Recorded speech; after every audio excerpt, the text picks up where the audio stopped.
Hola, ¿qué tal? Muy buenas tardes. Les damos la más cordial bienvenida a este espacio de noticias, corte informativo, hoy que es martes 4 de junio de 2024. Soy Lorena Sánchez Cabrera y en los próximos minutos tendré el gusto de presentarle la información más reciente del Poder Judicial de la Federación, junto a mi compañera Eusiris Rostro, en la interpretación en lengua de señas mexicana. Hola, Eusiris. Y es así como iniciamos. La Corte revisó la constitucionalidad del artículo 44 del Código Civil de Zacatecas, que regula derechos de personas con discapacidad. La primera sala determinó que casos de violencia en contra de las mujeres deben juzgarse con perspectiva de interseccionalidad y de género. Defensoría Electoral especializada en casos de violencia de género brindará servicios gratuitos de representación y asesoría jurídica.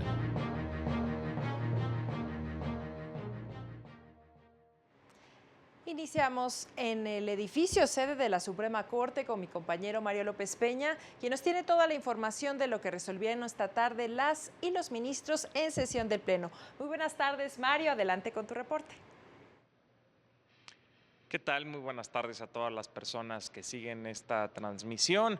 Al resolver una acción de inconstitucionalidad, el Pleno de la Suprema Corte de Justicia declaró la invalidez del artículo 44 del Código Civil de Zacatecas, reformado en 2022, y que se refería a los ajustes razonables para el impacto jurídico de las decisiones de las personas en estado de interdicción y de las demás condiciones de las personas de discapacidad establecidas en ese código, y subrayó que la figura de la interdicción es violatoria de diversos derechos. Escuchemos parte de los argumentos. Por tanto, es claro que era obligatorio consultarle a este grupo social para así tomar en cuenta sus necesidades reales y su punto de vista sobre la forma en que se debe promover, proteger y garantizar el pleno ejercicio de sus derechos y libertades, pues de lo contrario el Estado estaría adoptando una postura unilateral sobre este sector sin tomarlos en cuenta. Que la figura del estado de interdicción vulnera el derecho de la igualdad y no discriminación, el derecho de acceso a la justicia, así como el artículo 12 de la Convención sobre los Derechos de las Personas con Discapacidad. Por otra parte, al resolver otra acción de inconstitucionalidad, por mayoría de votos, el Pleno declaró la validez de la consulta previa a la emisión de la Ley para la Inclusión al Desarrollo de las Personas con Discapacidad de Morelos.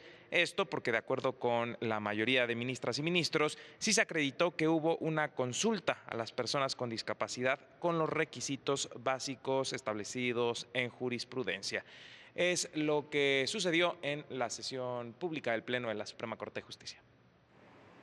Muchas gracias, Mario, como siempre, por tu reporte desde Pino Suárez, número 2. Seguimos con la información porque la primera sala de la Corte determinó que en casos donde se alegue que la muerte de una mujer fue violenta, el órgano jurisdiccional está obligado a considerar la interseccionalidad, lo que implica que debe tomar en cuenta los elementos de vulnerabilidad del caso, sin que estas intersecciones puedan ser argumentos para desaplicar los estándares en materia de derechos humanos y género, pues la interseccionalidad es la confluencia de múltiples factores de vulnerabilidad y riesgos de discriminación, elementos que afectan la experiencia de vida de ciertos grupos. Esta perspectiva permite un acercamiento más crítico a las experiencias de grupos históricamente invisibilizados y ayuda a eliminar los obstáculos para acceder a una justicia en un plano de equidad. La forma en que se complementa con la perspectiva de género en la decisión judicial inicia con el reconocimiento de esos factores para que haya un acceso integral a la justicia. De acuerdo con disposiciones constitucionales como convencionales, ambas visiones son obligatorias para los órganos jurisdiccionales. La Suprema Corte recordó que las resoluciones que adoptan las y los ministros son por unanimidad o por mayoría de votos, mismas que se toman en pleno y salas de manera colegiada, es decir, la o el ministro que estudió el caso presenta su proyecto de resolución ante el pleno o sala para que sea discutido. Las o los ministros expresan sus argumentos para estar a favor o en contra del proyecto de resolución. Incluso pueden emitir voto particular o concurrente, según sea el caso. El voto particular es cuando un ministro o ministra disiente del sentido del fallo aprobado por la mayoría, el cual se inserta al final de la ejecutoria respectiva. Mientras que el voto concurrente es cuando una ministra o ministro comparte la resolución de la mayoría, pero difiere de las consideraciones que la sustentan.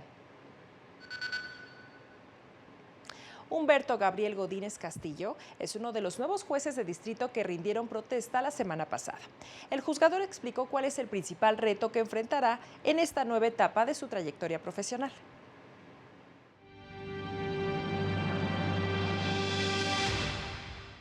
Suma satisfacción y un increíble agradecimiento a la institución, siempre por la gran oportunidad que me ha dado durante ya más de 17 años de carrera judicial y estar en este momento protestando como juez constitucional. Definitivamente serían los principales. Me parece que una sociedad como la mexicana requiere de jueces fuertes, preparados, que no solamente sea de palabra. Los tiempos nos exigirán las pautas que debemos de demostrar y estaremos ahí para poder acreditar dicha prueba. Para ser titular se requiere definitivamente andar en este camino, saber lo que implica desde los orígenes, desde ser un oficial hasta ser un titular y subir estaño por estaño, acreditar examen por examen. Eso es definitivamente a la par de lo que implica el día al día de una labor en un órgano jurisdiccional, lo que en su conjunto conforman la formación de un titular. Sin ella, dudo mucho que pudiésemos tener los jueces que merece este país.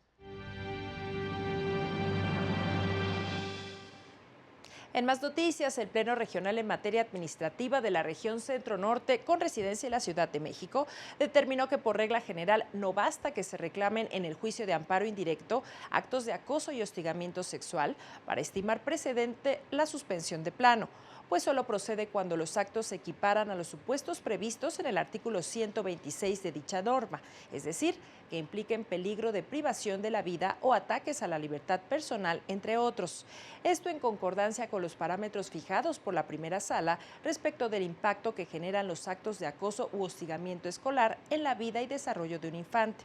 No obstante, cuando los elementos de los actos reclamados sean los mismos o análogos bajo parámetros de valoración racional y objetiva, para considerar que se asemejan a las hipótesis previstas en la norma citada y su nivel de gravedad sea igual al que provocan los supuestos del mencionado precepto, procederá la suspensión de plano. El Centro de Estudios Constitucionales de la Suprema Corte y el Instituto de Investigaciones Jurídicas de la UNAM llevarán a cabo la 12ª edición del Diplomado de Formación en el Sistema Interamericano de Derechos Humanos Héctor Fix Zamudio 2024, el cual se impartirá en línea entre agosto y noviembre próximos y abordará las características generales de los órganos que integran el Sistema Interamericano de Derechos Humanos, sus estándares y jurisprudencia relevante para la protección de los derechos humanos, en especial de grupos en situación de vulnerabilidad, para aplicarlos en casos concretos. Las inscripciones ya están abiertas. Puede consultar más información en las redes sociales de la Suprema Corte y de la UNAM. Y también ya está disponible el nuevo episodio del podcast del Consejo de la Judicatura Federal Te Escuchamos, en el que se abordarán las medidas de seguridad para personas inimputables. De acuerdo con la legislación vigente, las personas juzgadoras deben aplicar estas medidas a quienes no tienen la capacidad de comprender que la conducta que realizan es ilícita. Conozca la opinión de especialistas al respecto en el podcast Te Escuchamos, disponible de manera gratuita en la plataforma de música Spotify y en el canal de YouTube del Consejo de la Judicatura Federal. Es momento de hacer una pausa, pero será breve. Seguimos en Corte Informativo.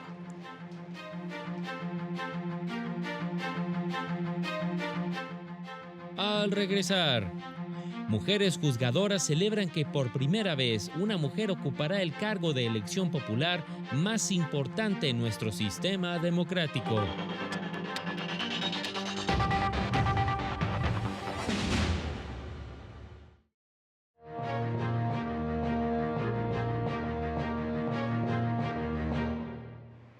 Gracias por continuar con nosotros. Seguimos con la información.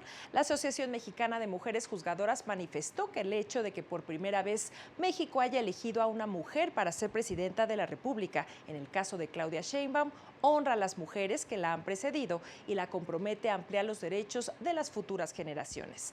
Añadieron que confían en que como próxima titular del Poder Ejecutivo signifique un nuevo momento para la justicia de género, ya que se requiere un país con igualdad de oportunidades para todas las mujeres, en donde se respete su autonomía y dignidad. Además, confían en que su liderazgo las acompañe en la lucha a favor de los derechos de todas las mujeres y niñas. Precisó que las juzgadoras están convencidas de que la mayor representación de mujeres en los cargos más altos de gobierno es una de las medidas más eficaces para luchar contra la desigualdad y abrir el camino hacia la plena paridad, motivo por el cual le expresan su sororidad y señalaron que estarán atentas a los canales de diálogo que tengan por objeto mejorar el sistema jurídico que merecemos todas y todos los mexicanos. Manifestaron su emoción por este hecho histórico y celebraron su elección constitucional, recordando que han pasado 61 años de que se reconoció el derecho de las mujeres a votar y ser votadas, pero al fin una mujer ha alcanzado el cargo de elección popular más importante de nuestro sistema democrático. Los ajustes a un procedimiento judicial son los medios para eliminar las barreras que impiden a las personas con discapacidad el acceso a la justicia en igualdad de condiciones. Es una consideración obligatoria para las personas juzgadoras en casos que involucran a este sector de la población. Así lo explicó la magistrada María Dolores Higareda Díez de Solano durante una charla con estudiantes de Derecho, a quienes explicó que en ocasiones las decisiones de las y los jueces con perspectiva de discapacidad pueden resultar incómodas para los poderes o las instituciones a las que se exige realizar cambios. La imparcialidad de las personas juzgadoras es esencial, es una garantía para las partes. Implica también conocer el contexto normativo, es decir, el marco normativo, constitucional, legal, los derechos humanos, y eso implica un estudio acucioso, técnico, que quizá muchas veces lleva a decisiones que no son cómodas o son incómodas ante otros poderes del Estado o a instituciones que quizás son condenadas en. Desde el primer minuto del 1 de junio entró en operación la Defensoría Pública Electoral especializada en la atención de asuntos de violencia política en razón de género, organismo auxiliar de la Comisión de Administración del Tribunal Electoral que cuenta con independencia técnica y autonomía operativa. Dicha instancia se encargará de prestar gratuitamente a las mujeres los servicios de orientación, asesoría y representación jurídica en materia de paridad y violencia política en su contra en razón de género, ya que se advierte que se han duplicado este tipo de casos y se ha detectado que los partidos políticos se niegan a cumplir con el principio de paridad en la postulación de candidaturas. La Defensoría brindará servicios de representación y asesoría jurídica, mismos que serán gratuitos y se proporcionarán a petición de la mujer solicitante. Los servicios se presentarán desde una perspectiva de género, interseccionalidad e interculturalidad. La titular de la Defensoría será nombrada por la Comisión de Administración del Tribunal Electoral a propuesta de su presidenta y contará con las personas defensoras que obtengan los mejores resultados en los exámenes de ingreso y concursos de oposición.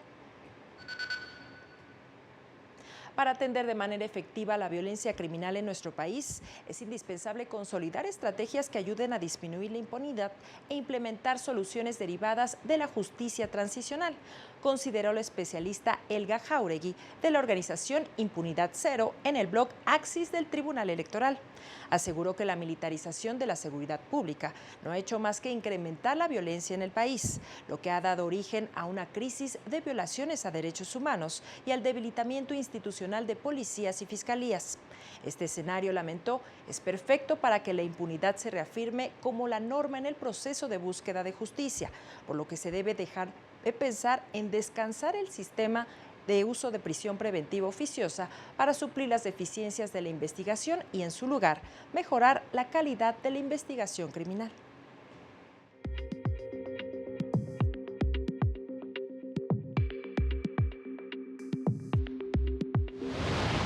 Juezas y jueces del Poder Judicial de la Ciudad de México continúa con su preparación para enfrentar los retos de la implementación del nuevo Código Nacional de Procedimientos Civiles y Familiares, con el curso Práctica de Audiencias para Juezas y Jueces en Materia Civil y Familiar.